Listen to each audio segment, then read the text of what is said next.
Well, hello ladies and gentlemen, and welcome to another programming for the web. Today we're looking at PCLinuxOS. Is it for you? Who is it for? Where do you get it? How do you install it? These questions will all be answered in the video. Let's have a look at PCLinuxOS. First of all, you have the website. Now, this immediately tells you this is not for a beginner or somebody just starting with Linux, because it's not immediately obvious exactly where you get it. To download it, you actually need to go over here, or there is actually a link on the other side. And as normal, we're doing the Xfce Desktop. So if you click on Xfce Desktop, and you can now look and you see again it's still not blindingly obvious. You have to go to download locations and you get a list of mirrors. Now we're in Europe, so let's have a look. There's no UK, so let's try France, as that's the closest to the UK. And again, you can see that it's not necessarily user-friendly. So you want to click on 64-bit, and again, you're not sure which one you're supposed to download. It's not immediately obvious as to which one is which. And in fact, you have to hover your mouse over the particular one that you want. Okay? Now the one you'll want is this one here. So that's if you want the Xfce Desktop. You want this one here. There is a smaller one here, which is the mini, but you want this one here. And it, as I say, it isn't immediately obvious which one you want. When you click on it, the download will actually start. I've downloaded it to save time. What we will do is we will start the virtual machine and we will go from there. So, start. When you start, you actually have the splash screen that comes in. You want basically just to press enter. Okay? And you'll see it starts loading the kernel. Again, it's not immediately obvious. So, this is not necessarily for beginners with Linux. It will take a little bit of knowledge about Linux and about installing operating systems to do PCLinuxOS. To answer the first question, if you're a beginner with Linux, this is not for you. But if you are somebody who understands computer operating systems and this type of thing, if you understand Windows and how to use Windows and how to set up Windows and how to use Linux, then this is possibly for you.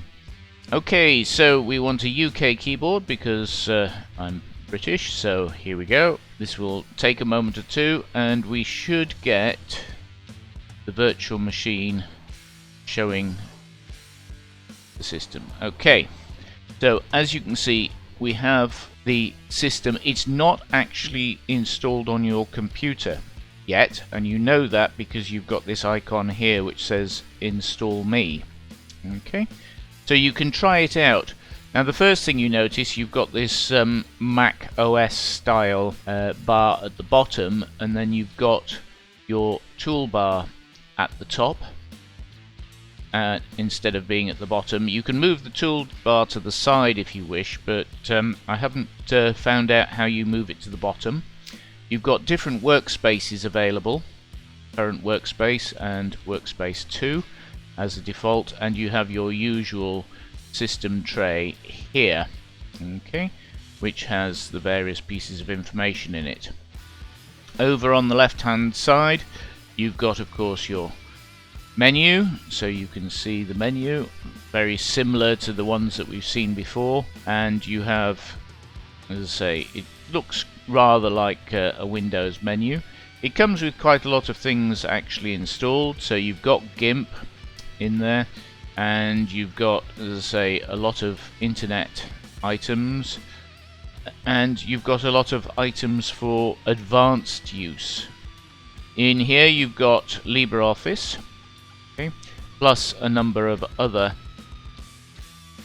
pieces of software as well. You have a software center where you can actually install different pieces of software. Editors, which gedit, that type of thing. There are some games, but there are a lot more that you can have. And as I say, in more applications, you have a lot more. It also has Conky, which I rather like, which gives you information about your system and so on. For video, you have VLC, which I like, and for sound, you've got the Pulse Audio, which everybody seems to have. So let's actually install it and see what happens when we install it. So double click, and we get the wizard. So click on next. It gives you information, okay, and basically it's giving you what type of partition types you can have, which is a little bit strange. So we want to use all the free space. If you do know what you're doing, you can actually custom partition the disk by clicking on this, but we're going to use all the free space because there's just 36 gig, which is the standard. Now if you remember, I do all of these tests on a standard system, 128 meg of memory, 4 gig of 128 meg of video memory, 4 gig of main memory, and 1 processor with 36 gig of hard drive space. So we'll click on next, and it will sit and do some things. It then warns you that the partition has to be formatted. Well, this is a completely empty and new partition, so it doesn't really matter. So we'll click on next, and you can see it's formatted it. It will now install it. It's called it the standard SDA1, which is the standard system for Linux disks. And this will take a moment, so we'll come back when it's done this. Right, so it's copied over the files, which took about 3 or 4 minutes, and it's now asking what you want to do. Now again, this is advanced, and if you don't understand Linux, then this will be a little bit confusing, but I'm going to go with Grub 2 with the graphical menu. You can, if you wish, go with the text menu, it doesn't matter. Okay, and you can see there's a delay for showing the Grub menu. You can actually change that to however many seconds. Okay, so it's now done the installed Grub. So now it's actually doing what would you like to do with the splash screen, this type of thing. This is part of the Grub system, and again you've got a number of different settings that you can have here in the video mode. Now I'm going to set it to, where are we? Let's try that one and see what happens. OK, and click finish. So it's now doing that install, and we'll come back when it's finished doing all of that. Okay, now that has finished doing the install. It did sit there with a blank sort of screen for about a minute, which is a little disconcerting, but it was actually working away. But so if this section here is blank, don't worry about it, because it will take probably a minute to 2 minutes to actually do what it needs before it will show this message. So we'll click finish, and it now wants us to reboot. So we want to restart. This is the Grub Bootloader, and it's just the first one, but if you're dual booting into Windows, that would be useful. Well, okay, so it now needs to know your time zone. Well, we're not in the US, and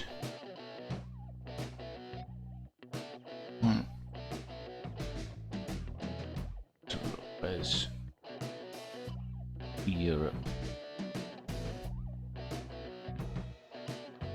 We have London. Okay, so we now need to set the date and time, which is like this. Okay, and you can actually automatically have time synchronization. I don't know why they don't set this up automatically, but this is to set your time synchronization. So if you click on this, you can then select a server or make sure that the time is synchronized correctly. Again, a bit disconcerting that you just have a blank screen. Okay, you now need to set up your administrator root password, which should really be the same as your password if you're doing this as a test.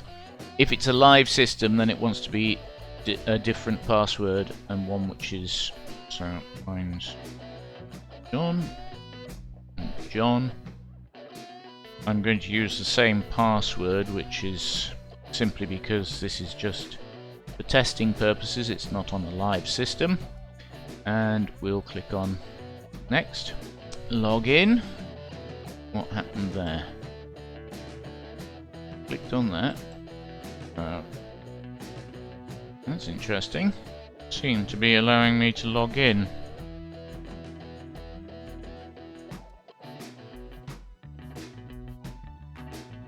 Right.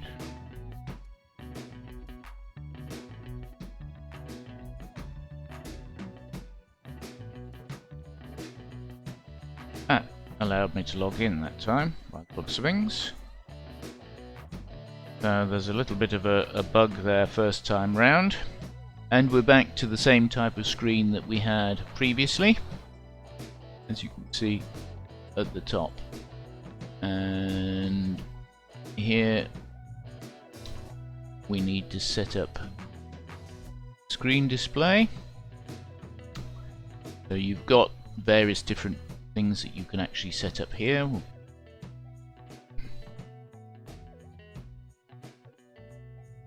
So 800 by 600, well, we want to change that to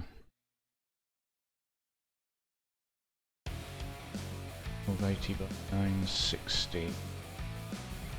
Fine. And as per usual, I sit on the screen, and that's fine. Close. So now you can actually see that we've got it all set up. Right. Okay, so you've got package manager to install various things. You've got your configure your computer. Okay, and here of course you need to enter your password before you can do anything. And you have the control center. Okay, so you can add and remove software. So if there's anything particular that you want to do on here, you've got various different other items. So if you're going to share it as a web server, that type of thing. Your network services. Now you probably won't need to set any of this. It's possible that you'll need to set up the OpenSSH, but probably not. It depends. Okay. Hardware. So this is how you can actually change various parts of your hardware, scanner, printers, that type of thing. Okay, and you can set all of that up. So this is actually quite a nice graphical interface for this, but it's more for the advanced user, and if you don't know how to set up these types of things, then it's a good idea not to go into any of these except for the software manager. Right, system. So manage, again, if you have more than one user, you can add users down here. And you can bring in Windows documents and settings from a Windows machine if you have it, and you can view and search the system logs, that type of thing. Network sharing, but this just allows you to have Windows disks and access Windows file servers, that type of thing. This gives you information about your disks, and you can set up a personal firewall, which is usually a good idea. Okay, so make sure you've figured. So which services would you like the internet to connect to? Yep. Up server, this log.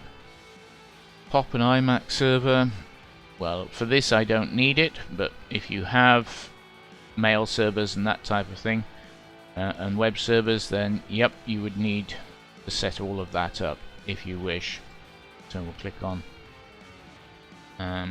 that, click on OK, and it says we need to install a package, so it will probably ask us for our password again in a moment.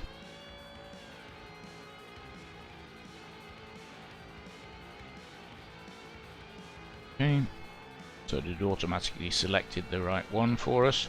Say whether or not I've now got internet, I don't know. I mean, let's see what happens.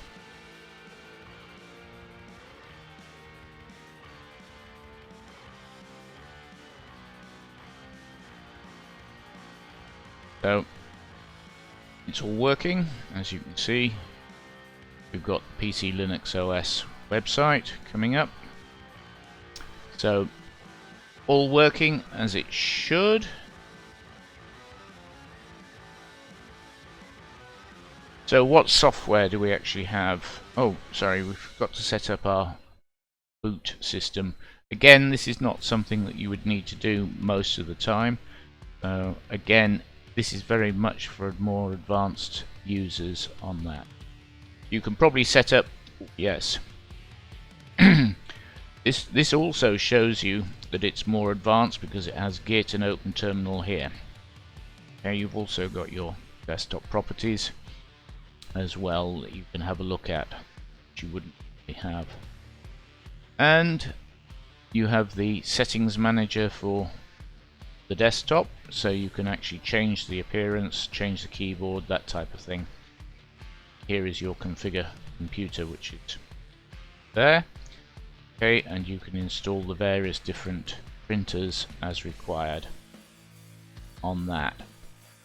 Okay, so just as before, we've got the editors, we have different file tools. Again, it's nice that it comes with Catfish. You can make bootable USB sticks, and it uses Thumar, which everybody else uses for Xfce. The same games as we saw before, and the same graphical packages.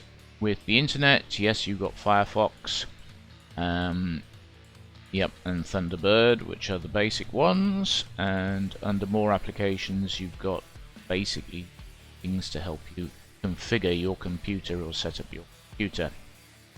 Okay, Office, again, it's the LibreOffice, which is very good. We've seen that before.